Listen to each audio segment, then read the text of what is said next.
Welcome to the Miscarriage Rebellion. I'm Sam Payne, CEO and co-founder of the Pink Elephant Support Network.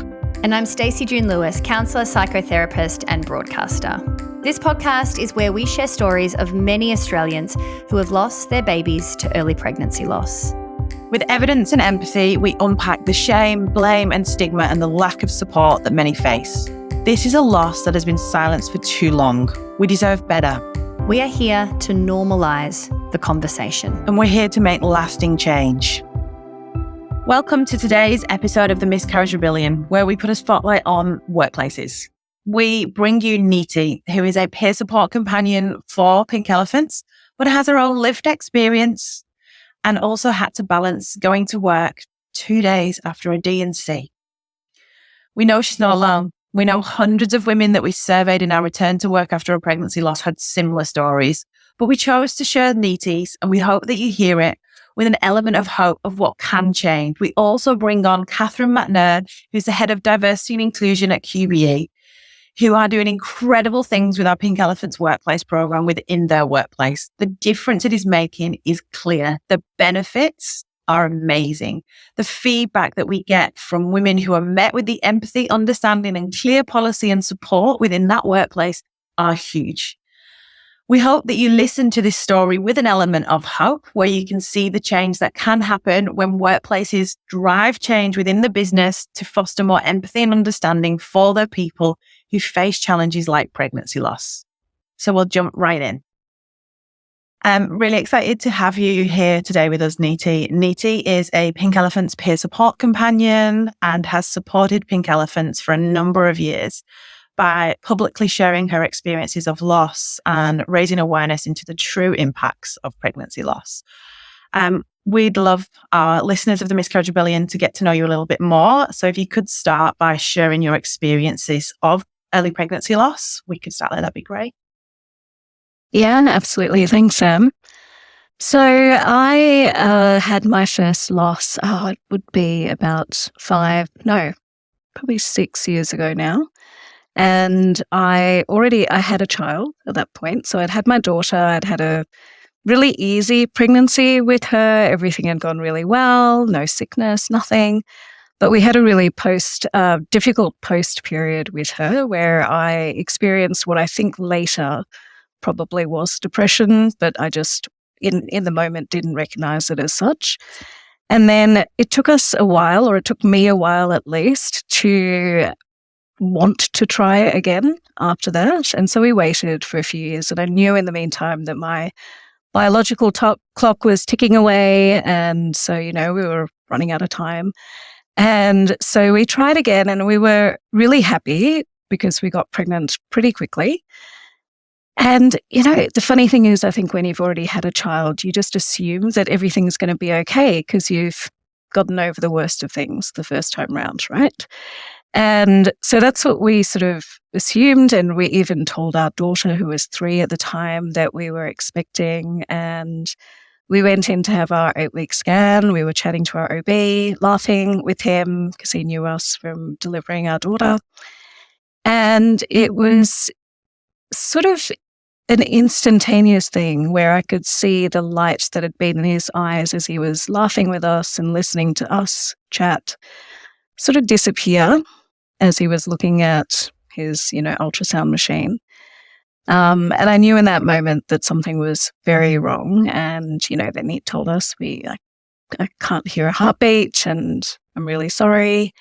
And I think from that moment in, I sort of tuned out of most of what he was saying. I vaguely remember him telling me that, this happens and it's really common and, this is the scientific explanation and here's what's next. And there are sort of words that popped out to me as he was speaking, because he was talking about miscarriages, which for me was not a term I'd heard before that. Then he was talking about abortion tablets to remove the fetal matter afterwards and things like that. And, so there were all these things that were hitting me in quite a traumatic way. And I knew in my head that it wasn't my fault. and there was nothing I could have done, and it wasn't to be. And, all the things he was telling me, I knew logically made sense. But in my heart, all I could think of was the dreams that I'd had about having this child and having a sibling for my daughter and watching them play together. And for me, having 2 kids had always been the dream because I've got a really close relationship with my sister. And so, for me, it was losing that as well was a really big part of what I was going through. Anyway, he convinced us to wait and let it pass naturally. And oh my God, it was the worst 2 weeks of my life. Like, we waited for 2 weeks before we got the tablets and took the tablets instead. I was so anxious every time I went to the bathroom. I was a nervous wreck. And just, is it going to happen now? And because he'd also told me that I needed to collect the sample so that they could test it and see what had happened, there was that as well that was part of the anxiety. What if I lose the baby whilst I'm at work? And I'm on a public toilet, and then I have to collect this sample somehow and deal with that in the moment whilst I'm at work, and having told people that I had the flu, right? No one knew obviously what was happening and what I was going through. And so I was a mess for 2 weeks, an absolute mess. And I finally decided to take the tablets. That in itself was quite a traumatic experience because it kind of induces cramps, and you sort of feel like you feel at the start of giving birth, when you first start having those first few cramps. And anyway, collected the sample, it got tested. I had told myself, the way I'm going to get through this is by trying again really quickly. So I was like, as soon as I can try again, we're trying again so that I can move past what's happened and compartmentalize it. And so that was the plan. And then they tested the sample, and my OB rang me and he said, I'm really sorry, but we've actually found that the sample is something that's called a complete molar pregnancy, which means that, because there's a risk of basically matter being left inside the womb and that developing into a rare form of placental cancer, you need to be monitored for at least 6 months to make sure your HCG levels come back to normal. So you can't try again until your levels are normal, and they are normal for 6 months. That really broke me because I was like, this was my way of coping. My way of coping was moving on and trying again. And I was like, I can't do that now. Now I just have to sit and wait for months and months and months. And in the meantime, I was like, now I'm like, I don't know, I think it was 38, I think at the time. So I'm like, time's disappearing on me as well. So these are, these 6, 7, 8 months are really important from a biological clock perspective. And now I'm losing that as well. And so anyway, I was an anxious wreck for 7, 8 months. And finally we tried again when we could. And this time I was not excited about trying. And when we did get a positive pregnancy marker, I was like, okay, steel yourself for what's coming. My OB was really good. He got us in early for a first scan at about 7 weeks. Everything was great. He said, I'm really happy, but come back in another week and a half, given your history. Let's do another scan then. Came in again, and lo and behold, we'd miscarried again. But this time I went straight into a D&C, so literally found out, and within 2 hours, I think, I was in the operation room to have the D&C. And, again, I sort of was a bit of a zombie for the next many months. And I think this time I told a few more people at work. So the previous time I'd only told my boss, and the only reason I had told him was because I was supposed to be traveling for work.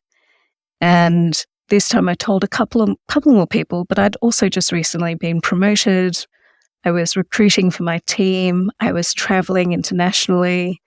So I was doing all of that. So I remember I had the D&C, and 2 days later I was on a flight to South Korea for a work trip with my new peer group of my management team.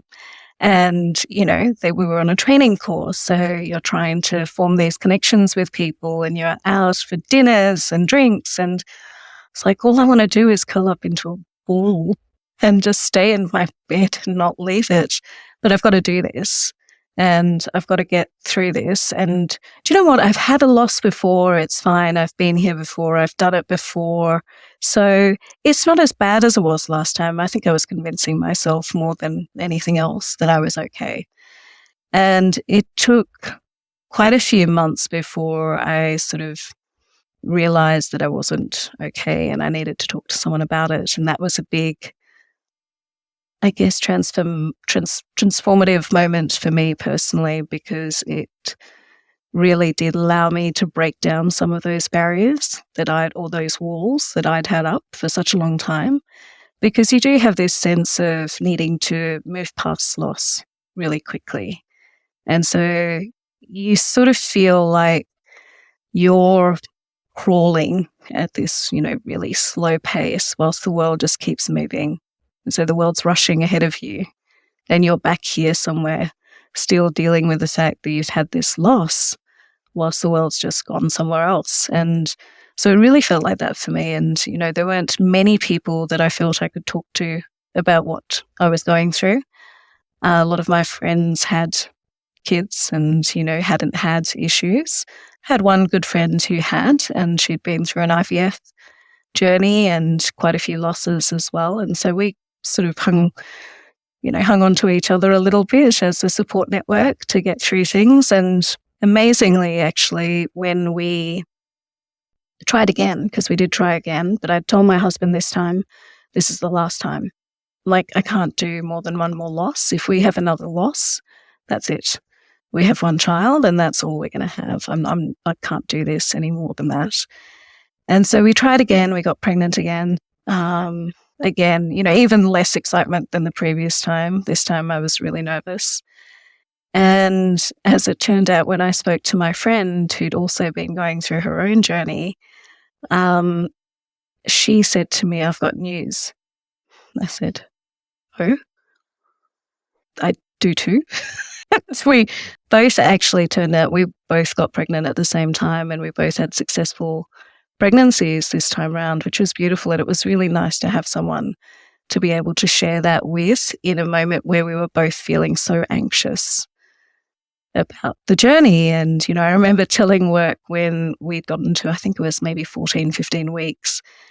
And, people were congratulating me and all the rest of it as they do. And I felt like I had this fake smile plastered on my face because I couldn't believe that it was real at the time. Like, it still felt like something was going to go wrong. And it took until I had my son in my arms for me to believe nothing was going to go wrong, because even at the end we had complications. I had to be induced early. And so it's like, oh, here we go. This is it. This is when I'm going to lose the baby. And so, so that's been my journey with loss. And it's been a really difficult one, but, I also feel that it's opened up my eyes to what this journey can be like, and also how important it is to talk about what's going on and how different things might have been for me if in the workplace setting, for example, we held space for people to have these conversations more, because I was experiencing so much, but experiencing it in silence and feeling very isolated and alone. I'm so sorry, Niti, to hear all of that. And I'm really grateful that you've shared. And I think the thing that I have really just been struck with in your storytelling is that moment where you're in that jovial world and that connection that you had with your obstetrician, which moves into this other place, and holding, you spoke so beautifully about how that kind of transpired.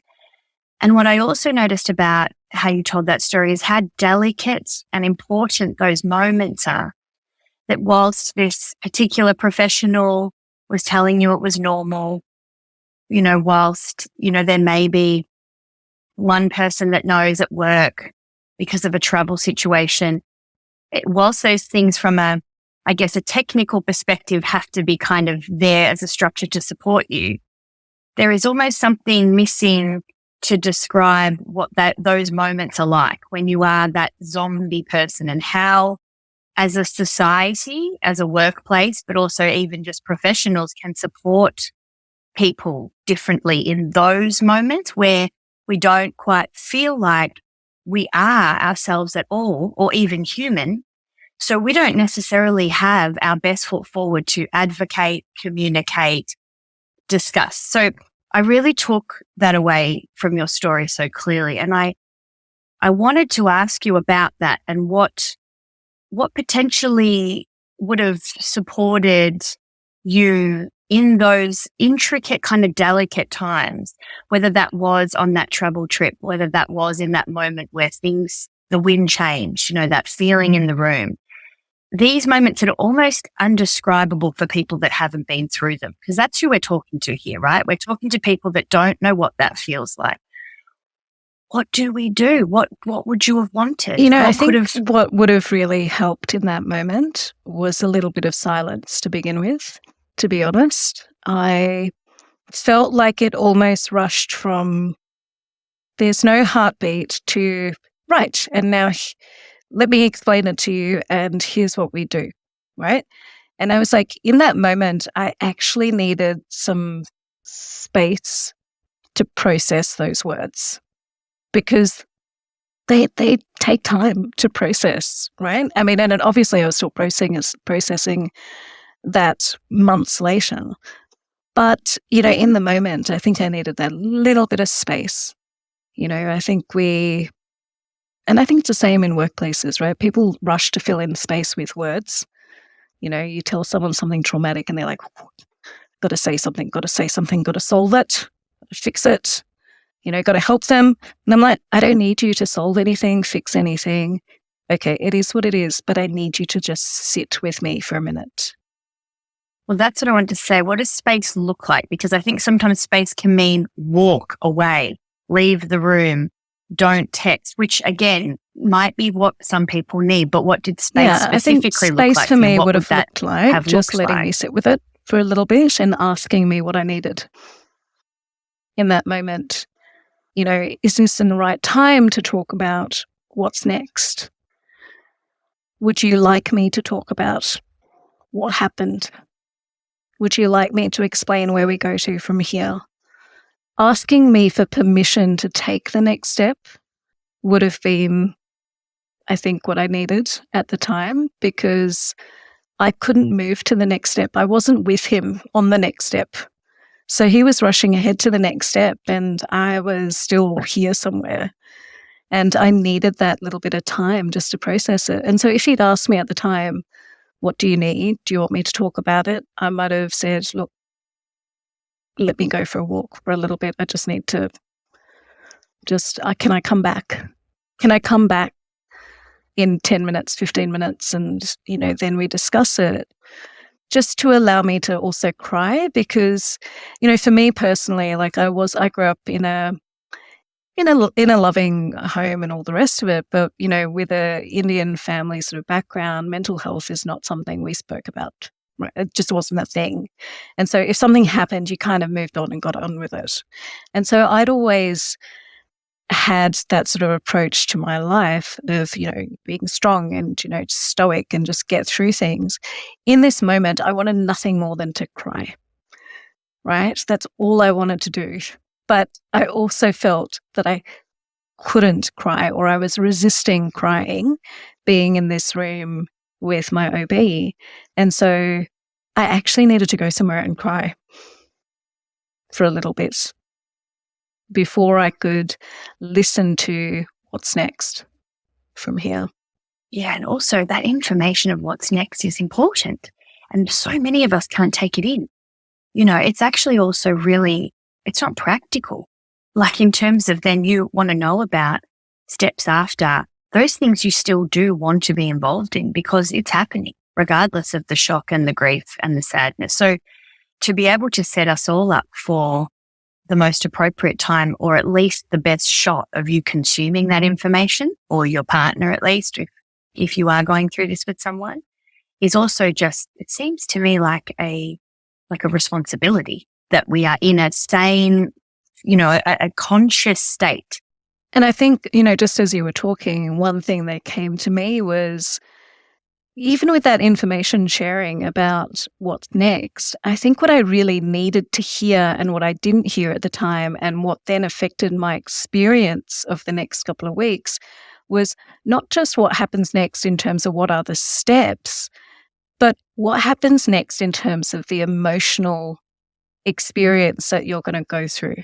What is the emotional experience of waiting to miscarry versus the emotional experience of having a D&C versus the emotional experience of taking abortion tablets, right?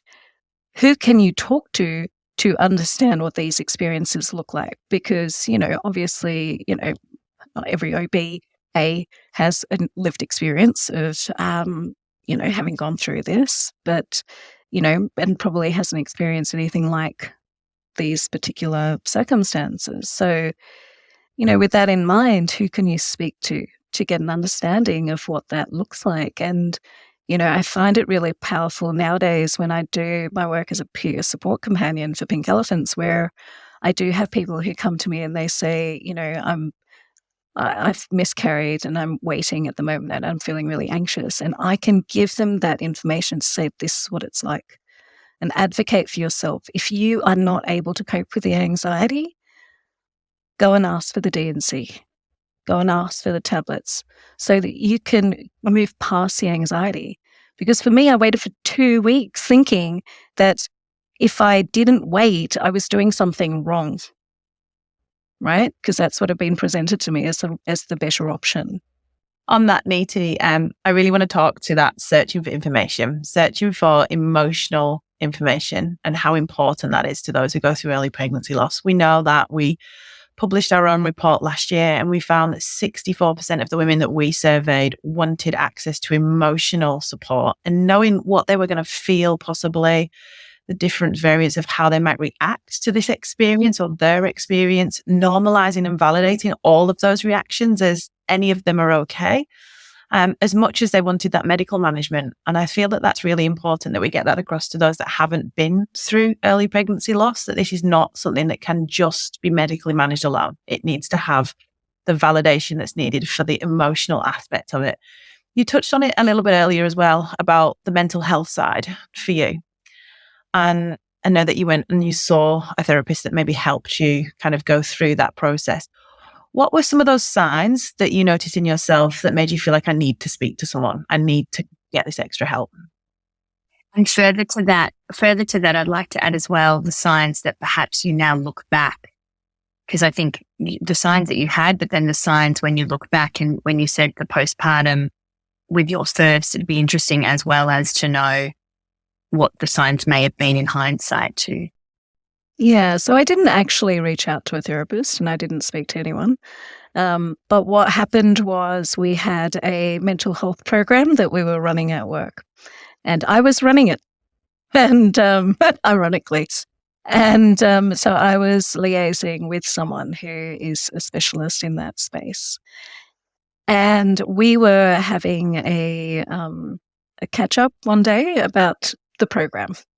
And so this was, I think, after the second loss. And I was chatting to her, and she said to me, in the middle of talking, she said to me, Niti, I just wanted to ask you, is everything okay? You don't seem like yourself. I hadn't thought I was anything but myself in that moment. I kind of had compartmentalized and gone, I'm just, who I am at work, and I can be a mess at home, right? And so when she said that to me, it was, I've described it sometimes as like a sliding doors moment, where in my head I went through this, like, do I say I'm fine as I would ordinarily, or do I say I'm not fine and actually talk about this? And in that moment, I chose to do the latter, and I chose to tell her that actually, no, I'm not fine. And this is what's going on. And it released an avalanche of emotion. And it wasn't just to do with the loss either. Like, it was all this suppressed stuff, because even when you talk about the emotional impact of loss, there's an impact on relationships, intimate relationships at that point in time. The burden the pregnancy loss puts on intimate relationships is big as well. All of these kind of things which no one talks to you about in that moment, and they're so important. And so for me, it was just this moment where I could talk about everything that was happening for me. And I felt really vulnerable in that moment. But after talking to her, I felt like this giant weight had been released off my shoulders, and that I could really breathe again, and that I hadn't been breathing for months. Like, I'd been holding my breath for such a long time. And it really helped me to see just how important it was to talk about what I was going through, not just with the loss, but just generally. And so for me, that's just started a journey of being more open with what I'm experiencing and talking about my trauma, talking about my pain and sharing it. And that's what's led me down the path of talking about my losses as well, has been that conversation that I had that fundamentally just changed my approach to dealing with grief and dealing with loss. Yeah, you articulate that so beautifully. And I read a lot of your LinkedIn content around the way that you explain that as well. And there's that ultimate sense of relief when you connect with another who gives you that safe space to truly listen, and you can be vulnerable and share where you're at and what you're feeling. I think that, so as they're saying around connection is the antidote to isolation. And I feel like that's the first point. And I had that with Gabby. It took Gabby to notice that I wasn't coping and that I wasn't okay. She was the one that then kind of advocated for me to get the support I needed. And I guess I want listeners to hear that if you're listening because you've got a loved one or friends going through this, that's something you can do. You can hold a safe space where they can share and be vulnerable and tell you the truth about what they're feeling, but when they're ready. And also you can empower them to go and ask for further help and support as well. Because often when we're so in these journeys and experiences, we really can't see the wood for the trees. We really can't kind of identify what we need. I'd love your take on that as a therapist, Stacey. Well, I think what I find important about this conversation as a whole, just even branching off what you were talking about from a medical approach and how we do go into these types of experiences very segregated. And I really want to just redefine this idea of mental health being separate to health, separate to medical health. Mental health is health. It is medical health. Because the system hasn't quite caught up with the information and the research, or they're paying much attention to what we have, doesn't mean it is separate to our health system or our health. So this word holistic health is not a woo-woo term. This is evidence-based information we have about how the body copes and also how the body responds physically. They are not segregated. It is an integrated system we live in, this human body. So I think it's also really important to acknowledge that as a beginning point. And I think those conversations, whether you're a friend that might offer the emotional support or perhaps find maybe someone locally that they could talk to from an emotional perspective, coming from a place that we as a society are picking up that slack for each other, that our community hasn't quite got there yet. This is something that we know is actually really, really missed. And I think it even goes back to, say, for example, you do go through fertility treatment. I have clients that will often come in and talk to me about side effects. Even when they're talking about prescribed Western medicine, there are side effects that will talk about the emotional qualities, the emotional side, the mood swings, the mania, the psychosis, the lack of sleep. But they're not something that is often really presented. It's more, you might get cramps, you might have a headache. The emotional side effects seem to be very much still segregated from, even though they're on the piece of paper and they're there. So I think we really need to kind of take a step back and actually understand why.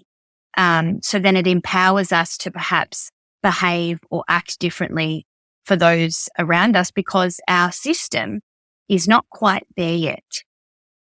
Yeah, and it's really interesting. I actually saw my OB the other day, and I was talking to him about the fact that I'm doing a little bit in this space now, and I felt like a child having this conversation. By the way, I felt really nervous about talking to him about the fact that I was doing this now.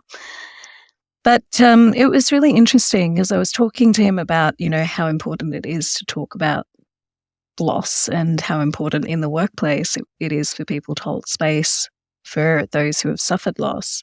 And he said to me, but not a lot of people want to talk about it in the workplace. And it was interesting to me because it made me think that's a really interesting assumption that you hold, right? And where has that assumption come from? Because I honestly, even though I was scared to talk about it, I wanted to talk about it. And I didn't feel I could talk about it with my friends because they didn't get it. I didn't feel I could talk about it with my family because we'd never had those conversations. I had some of those conversations with my sister who had been through some of her own experiences. I had some of those conversations with a friend who was going through her own journey. But there were very few people I felt I could talk to about what I was going through. And you also feel like you're going to burden people with your pain. You feel that people are not going to want to hear you. You feel like people are going to think that you should have moved on. My partner very much was, of the school of thought of, well, it wasn't meant to be. So, we've just got to move on and, it is what it is, right? And let's focus on what's next. And, he was obviously grieving in his very own separate way and didn't really know how to hold space for my own grief. But it's like this assumption that we have that people don't want to talk. It's so flawed. I mean, especially in my work as a peer support companion, it's women who want to talk about what they're experiencing. And I don't think it's just women. I think men want to speak about it too. I remember when I first wrote about my pregnancy losses on LinkedIn, and it was the first time I'd spoken publicly about it. I'd been wanting to speak about it publicly for ages before then. I'd even written the story in my head beforehand. And so I'd say it out loud in the shower randomly, and my daughter thought I was mad at the time. But I had this story all ready to go and wrote it. And what amazed me afterwards was the number of men that reached out to me in messages to say, thank you for sharing what you shared. We had a pregnancy loss and I felt so helpless. I couldn't support my partner through what they were experiencing. And I had my own grief, but I didn't know how to deal with that either. And so it's not a gender specific thing either in terms of an experience, at an emotional level as well. And I think that's another thing we often forget in the mix is how does this impact both people in the relationship if there are two people in the relationship. I just think there's so much here to be unpacked in terms of the assumptions that are made about what people want and don't want and what they need and don't need in the moment. Yeah, and I think back to that point of your colleague or who it was that said, people don't want to talk. I think we also need to look at it as talking looks really differently, particularly if you then start to engage workers with a professional, whatever that looks like for you. But it's their job to find ways to support you, to be I have to be really innovative and really susceptible at what my client needs. That is not one way.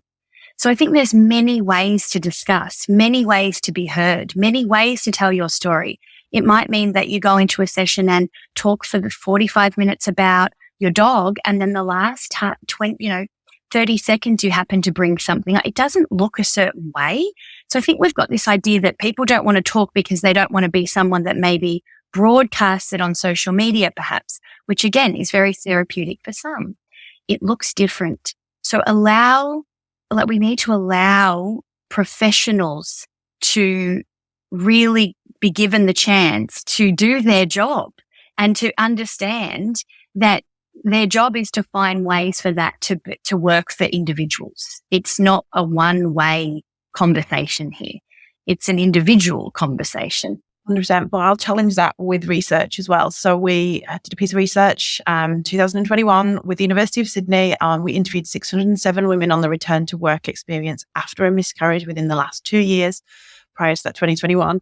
And the majority disclosed to their workplace and wanted to talk about it. So that is a complete opposite of what this pervasive silence of miscarriage tells us, that no one wants to talk about it.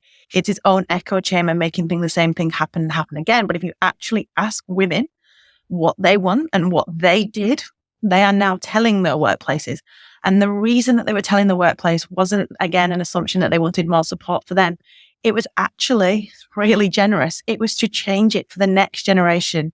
It was so that if anyone else in their workplace went through a loss experience, that they were met with clearer policies for bereavement leave, more awareness and understanding, less stigma and shame. On that, on policies, what are your thoughts around having clear bereavement leave policies specific to early pregnancy loss within workplaces?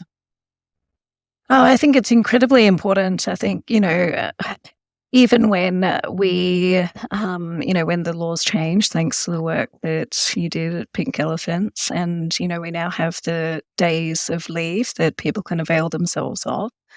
One of the things I think that struck me about that was just how it would open up a conversation. Because even though 2 days may not be anywhere near enough to process what you've gone through, it allows people to start having the conversation about what they're experiencing if that's where they want to go. And so I think that's really important. But I think alongside policy, and I say this with respect to anything because I do a lot of work in the diversity space as well, policy is, for me, only the first step, right? A policy is a piece of paper that gives people information about what they have available to them in terms of options. But without cultural change that accompanies the policy can become meaningless. And so for me, what's really important in this space is how are we leaning into people having these conversations, right? What happens when someone comes to a manager and says, this is what I'm experiencing? Do they know how to have the conversation? What do they say? What do they not say? Do they know how to hold silence, right? Do they know how to be supportive for this person and not be a counselor, not act as someone who needs to fix things for this person, but be able to hold space for them in that moment?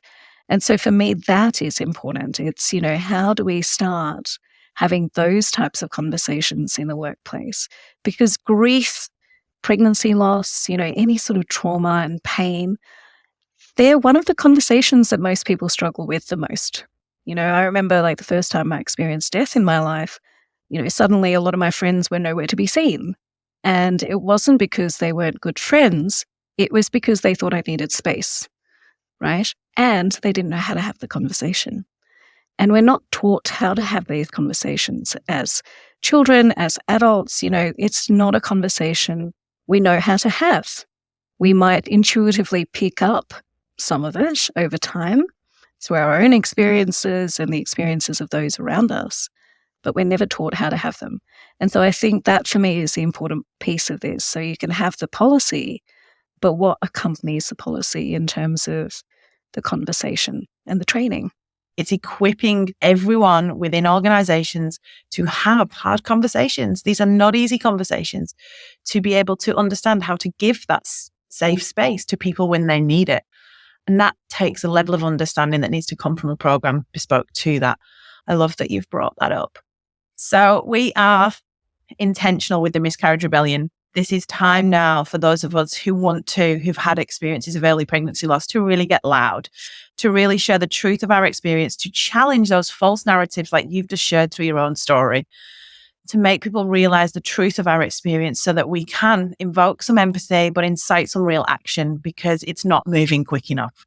So the magic one question: if you could change one thing within the system that could change the experience for bereaved parents facing the loss of a baby today, what would that be? I think we've already touched on it, but I think for me, it's that initial moment when you find out about your loss and the support that's provided from an emotional and mental health perspective at that point in time. I think having those resources, knowing where you can turn to, knowing what things might be like. And, I'm really thankful and grateful for the work that you do at Pink Elephants, because I think it's such an amazing service for people to have access to. I only wish that I had access to it when I'd gone through my own losses, right? That it had existed at that point in time. But, I think for me, it's really changing that part of the conversation and just knowing how to support people in those conversations at that point in time so that they feel that they have at least some knowledge about what they might experience, and they know who to turn to, they know who to talk to, where to go for support. I think for me, that's one of the things I would change the most.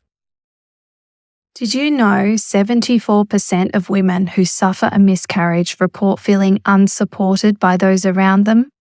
This includes workplaces. The chances are high that someone in your workplace is being impacted by miscarriage and/or fertility struggles right now.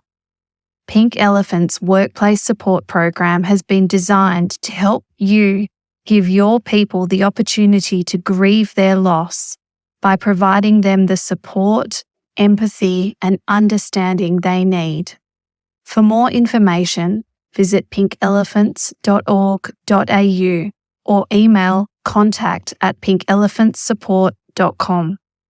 Now let's get back to today's episode and hear more about Pink Elephant's workplace support program as Sam chats to the Head of Diversity, Inclusion and Wellbeing at QBE, Catherine McNair. So today we have the pleasure of having Catherine McNair, who we've had the incredible privilege of working with for a number of years in partnership with Pink Elephants. Catherine is the Head of Diversity and Inclusion at QBE.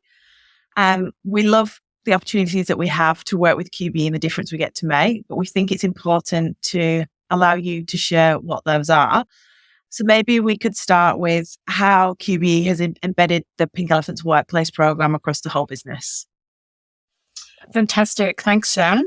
Well, first of all, as a family-friendly accredited organisation, we recognise that families come in all shapes and sizes, facing their own unique sets of circumstances and experiences. And this will, of course, recognise those that sadly experience pregnancy loss.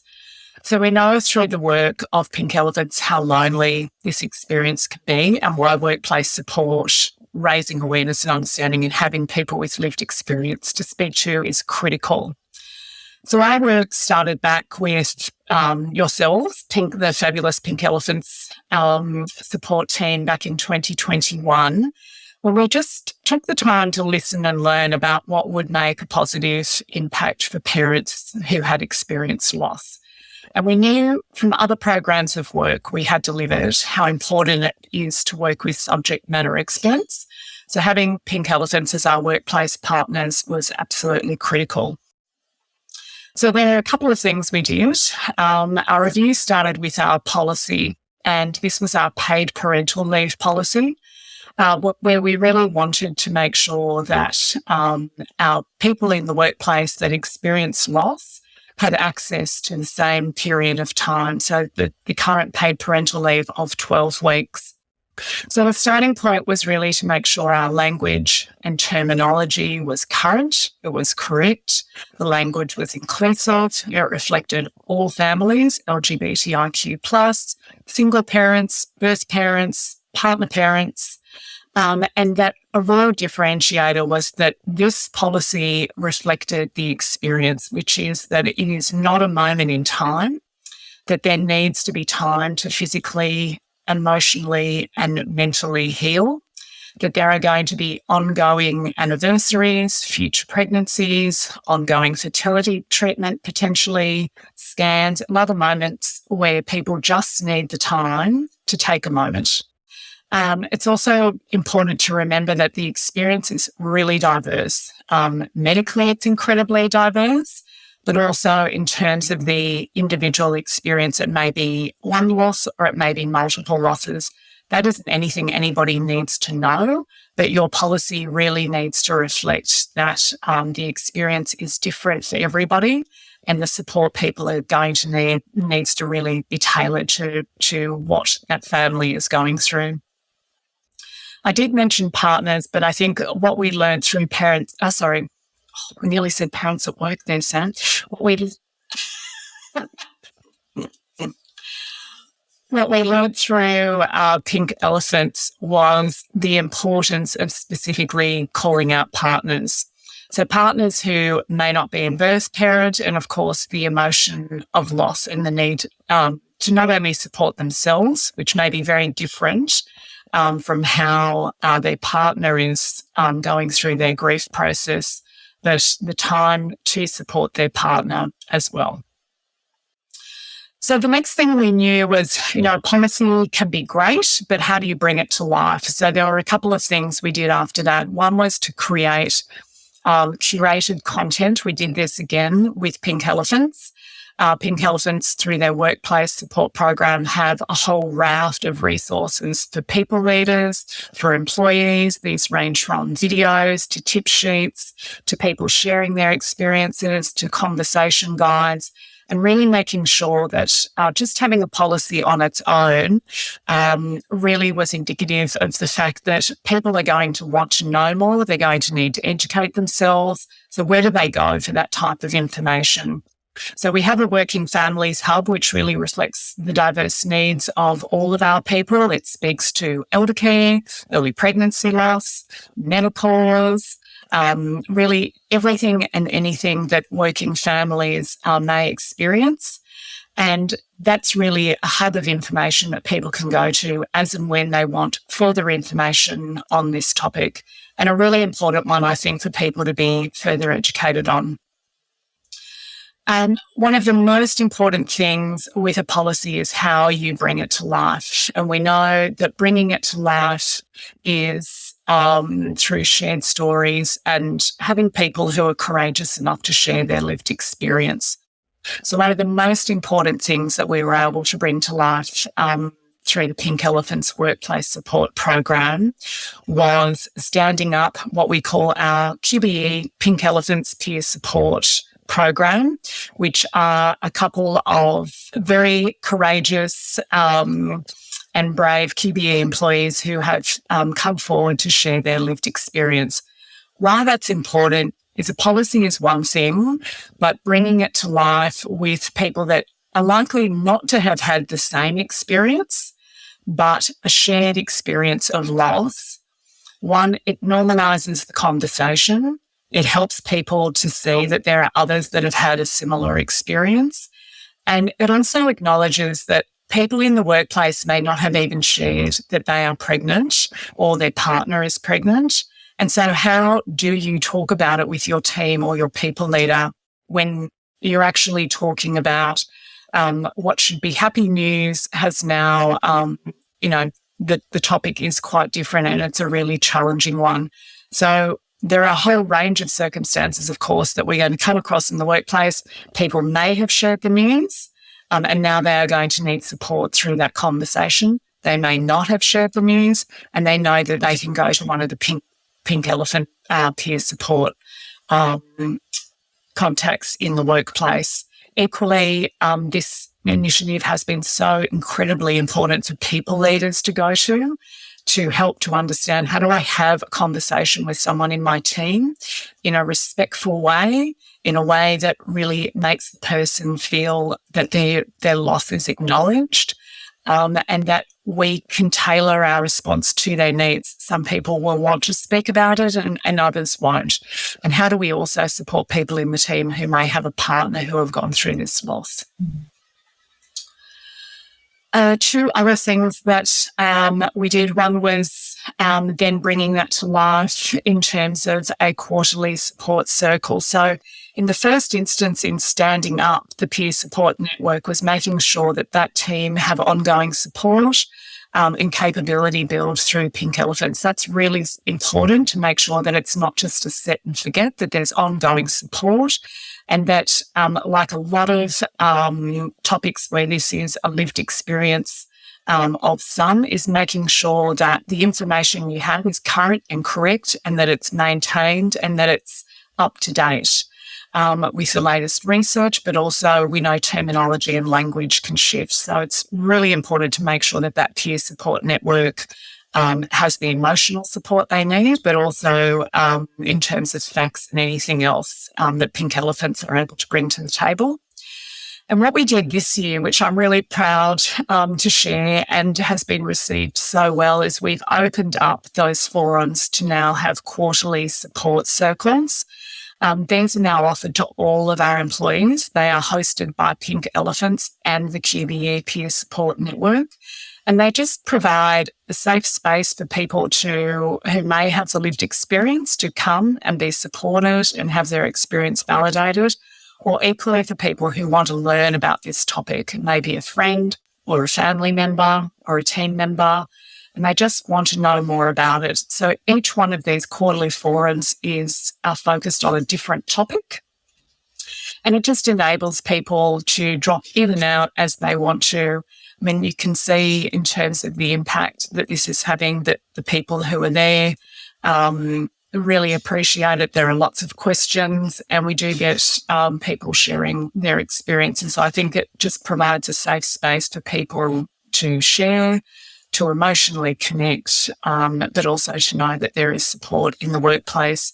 And by just having a forum and a visible presence, it's just another way of normalising the conversation, of giving people confidence in how to talk about this topic, but equally confidence to people to feel safe to speak up and to seek out the support they might need. So we've touched a little bit. We could hear some of the benefits of those people and the ability to feel seen and connected in a workplace and understand the language. Maybe you could talk us through what some of the benefits you've seen by having a place are.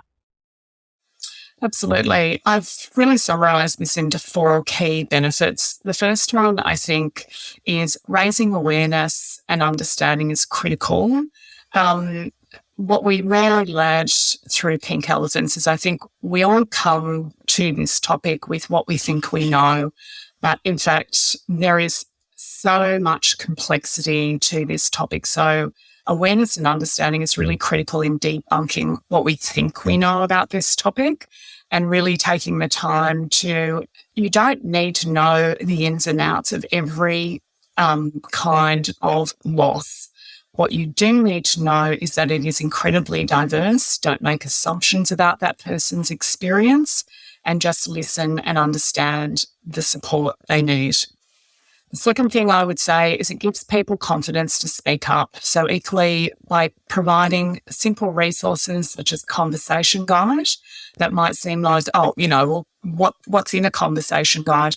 There are so many simple things that Pink Elephants share about. Here are the helpful things to say, and here are some things that can potentially be harmful. So what no one wants to do is add to the load, especially when they think they're being kind.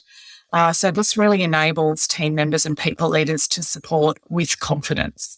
So that doesn't mean you're always going to get it right, but what it does mean is that people will try. And the other thing we know that saying nothing actually adds to the load and it minimises the experience of loss.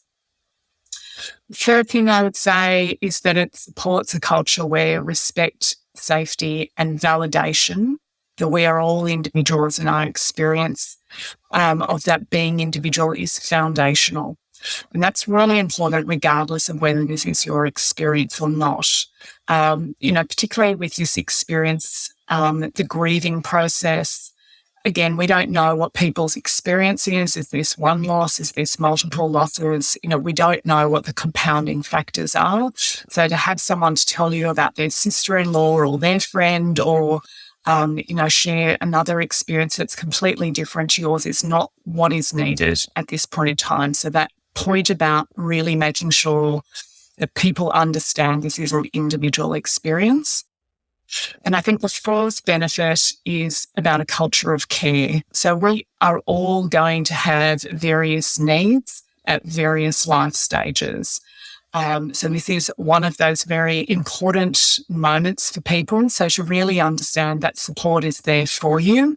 And again, I know I've referenced multiple losses, but it is acknowledging that for some people that will be their experience. And so it may be that they need to access this support at various times and knowing that that's why that support is there. I love it.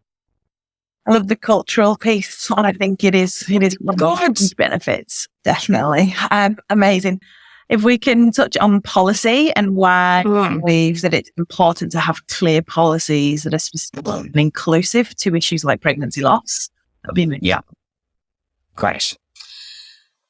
So as a first point, I would say when we're thinking about any policy is to make sure it's inclusive. What I mean by that is that they are reflective of the diversity of all of your employees, all of the families that we're all a member of, and reflect the unique needs of your people. And so what that should mean is that there shouldn't be any policy where someone needs to ask if it actually includes them.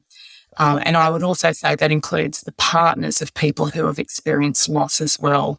But if we just go back to that baseline, if you need to ask a question about a policy about whether this applies to me or my family or my circumstances, I would just say take a look at that policy, get some other people to read it, get some feedback on the policy about how it could be made more inclusive. And of course, pink elephants, if you're looking at the experience of loss, are subject matter experts in this space. And were invaluable when we were reviewing our policy, but also how you frame it and the language you use so that, I sometimes describe our policies as, you feel you're getting a hug. And that's really hard when you're writing a policy that can seem very clinical, but it's really important that policies are written through a people-centred approach or with people at the centre. So I would say with policies, what is really important, and again, Pink Elephants gave us some really fantastic advice on this, is that your policies are clear and supportive and don't inadvertently add to the load of loss and grief that your people are already experiencing. So it's important the policy is flexible and can be taken over a period of time. The language reflects the experience of loss and that it's more than a moment in time, that you're not going to potentially, depending on who you are and what your experience is, you're not going to be all okay when you come back. We know this requires physical recovery, mental recovery, emotional recovery, and that a policy that really calls out the leave is intended to be taken at the time of recovery, but also as you need it for those days that are coming ahead. And we mentioned this before around future pregnancies, appointments, anniversaries, perhaps someone sharing news in your team about their pregnancy, and you're not going to be showing up as your best the next day. And that's not to say everyone will need that kind of support, but what it is saying is that we're all individuals and that support is there as you need it. I think it's also important in your policy to make sure you include referral pathways that people may not know exist, because this may be the first time that they are considering the support they may need for themselves or someone else. And so including Pink Elephants, including referral pathways such as Pink Elephants, your employee assistance program, and there are many other external supports that you can include. Of course, for us, we include our Pink Elephants peer support network within our policy as well, but anything and everything that will provide people support at their time of need. People don't talk about it, but it's happening. Behind closed doors, hidden behind smiling faces. There are so many people suffering in silence right now, unable to access the support that they need and deserve, simply because they don't even know that there is support available. The Pink Elephants community is made up of people from all over Australia. Some come from the big smoke, others from the bush. Some of us have heaps of friends and family around. Others have none. Some have lost babies at 5 weeks. Some had ectopic pregnancies. Some had multiple ultrasounds. Others only ever saw the 2 red lines on a positive pregnancy test. But we all have something in common. We have all lost a baby. We are all bereaved parents. There are estimated to be over 100,000 of us across Australia every single year. Please help us connect with these people to give them the support that they deserve. No one should have to lose a baby and be left on their own to navigate their grief. Help Pink Elephants support more bereaved parents. Visit pinkelephants.org.au. I love hearing Niti's story because Niti's been connected to Pink Elephants for such a long time. As most of you know, she's a Pink Elephants peer support companion, and she is very articulate on LinkedIn about her experiences of early pregnancy loss. And I think it lands so well on LinkedIn because we don't normally share those stories there, right? We don't normally talk about these private experiences of women in the workplace. Yet I feel these stories need to be shared because hopefully will foster more empathy and understanding for other women who may or may not be going through this experience in a workplace. So I feel like we've got this opportunity here to kind of maybe unpack what you hear, Stacey, from clients in your setting. What do they tell you about this juggle of managing work, deadlines, everything else that goes on in that life, whilst also trying to build a family and maybe having fertility challenges or pregnancy losses? In the practice, it was interesting, the word juggle, because it felt like it didn't resonate with a lot of the clients that I've worked with, and anecdotally, just even hearing about how people personally approach their workplace after a loss or in that process of figuring out whether they are having a loss. Because let's not forget, there's often a lead up for a lot of people. But with my clients, I feel like the one thing that's really consistent is there's not a juggle; it's a double life. So it's actually on and off. And a lot of them are coming into the practice and trying to find a way. There's actually not often a space for them to even remotely consider integrating. That actually they're trying to find a way to survive living as a person that they're not. And it is incredibly damaging. It's also incredibly difficult because it often means that by putting forward a, kind of a tougher exterior or even a fake exterior, it's almost more likely that there's an unraveling, because there isn't an ability to unravel. It's almost like there isn't an option. So I think what I have noticed that we haven't even got to a point where there is a contact, one person that most of my clients are feeling like they can speak to. I think the other thing that I really observed from this episode was how inconvenient and awful and, I guess, unspoken about the actual physical and the physicality elements are of working with your body through loss. We heard this story of Niti talking about the airport scenario. And, I've obviously heard so many of these experiences in my practice of, just all kind. I'm on the sideline of my other child's soccer game. I'm on the train. I'm realizing that I'm bleeding and I'm taking a PowerPoint presentation in front of 20 other people. These are just some of the physical experiences that women are going through when it comes to a loss that takes them by surprise. So this episode really, it took me to that harrowing part of this story that we don't speak about, not just the shame of the emotional shame, but the embarrassment. I mean, look at how we deal with periods and how we, if we had a bit of blood on our school uniform, how we would cope with that. It was like we have to go home. So society hasn't changed much from those times. So experiencing that and having all of the shame about how we deal with blood and how we deal with women's bodies is just also another factor to this story that I feel like needs to be acknowledged. Yeah, and I feel like on top of the blood is there's that waiting that people don't understand. More that there's this perception that miscarriage happens quick and it is full of blood. Not always. Some women will have not often miscarriage that they'll find and a sonography scan that their baby has no heartbeat, and then they'll choose to wait for what's referred to as a natural miscarriage to pass that baby when their body's ready.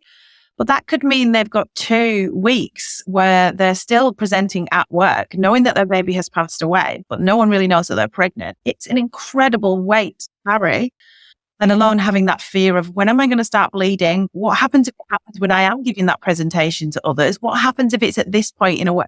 It's a lot. And I feel like we need to tell these stories so that workplaces and people that work, real people who work within these workplaces, like all of us do, we have working lives, but hear them and think of, oh yeah, actually what they deserve there at this point is. And that's obviously why we brought Catherine onto this episode from QBE as well. Best practice example in terms of what they offer for their people are those one-on-one peer support companions. So there's some trusted individuals who work within QBE, who've been through loss themselves, but have also been through a Pink Elephants training program, who can be those people that you can go to and say, hey, this is what's happening to me. How can I manage my return to work? What does this look like for me? What options are open to me? What support? What policies? And having inclusive policies as well, like making sure that it's really clear that it's okay to take this amount of leave if this is what's happened to you. Because by having a policy that is inclusive and very clear that everyone feels seen and validated within, you're opening up the access for support as well and making it more culturally appropriate that they will ask for that support. There's so much to this. It's not just one thing or another, but as always, really, really grateful for Niti for sharing her personal story, because it is hard to do, particularly from a workplace lens, and for Catherine for joining us and sharing what they do as well. If anyone is looking to kind of incite some change in their workplace, feel free. There will be links in the show notes to Pink Elephant's workplace program. You're welcome to introduce us to HR, to D&I, and we can have those conversations. And similarly, if you're listening yourself and you're looking for support, again, the links are all in the show notes. You're not alone. You are exactly why we're here, raising awareness and making a difference in this space. Absolutely. Thank you so much for listening. See you next time. Today's episode may have brought up some feelings for you that you need some support around. That's totally okay. Head to pinkelephants.org.au to find access to our circle of support, your safe space where you can be met with empathy and understanding throughout all of your experiences of early pregnancy loss. We're here for you. You are not alone. If you enjoyed listening to The Miscarriage Rebellion, please help us by leaving a 5-star review wherever you listen to podcasts. The Miscarriage Rebellion is a Pink Elephants podcast produced by our friends at 3P Studio.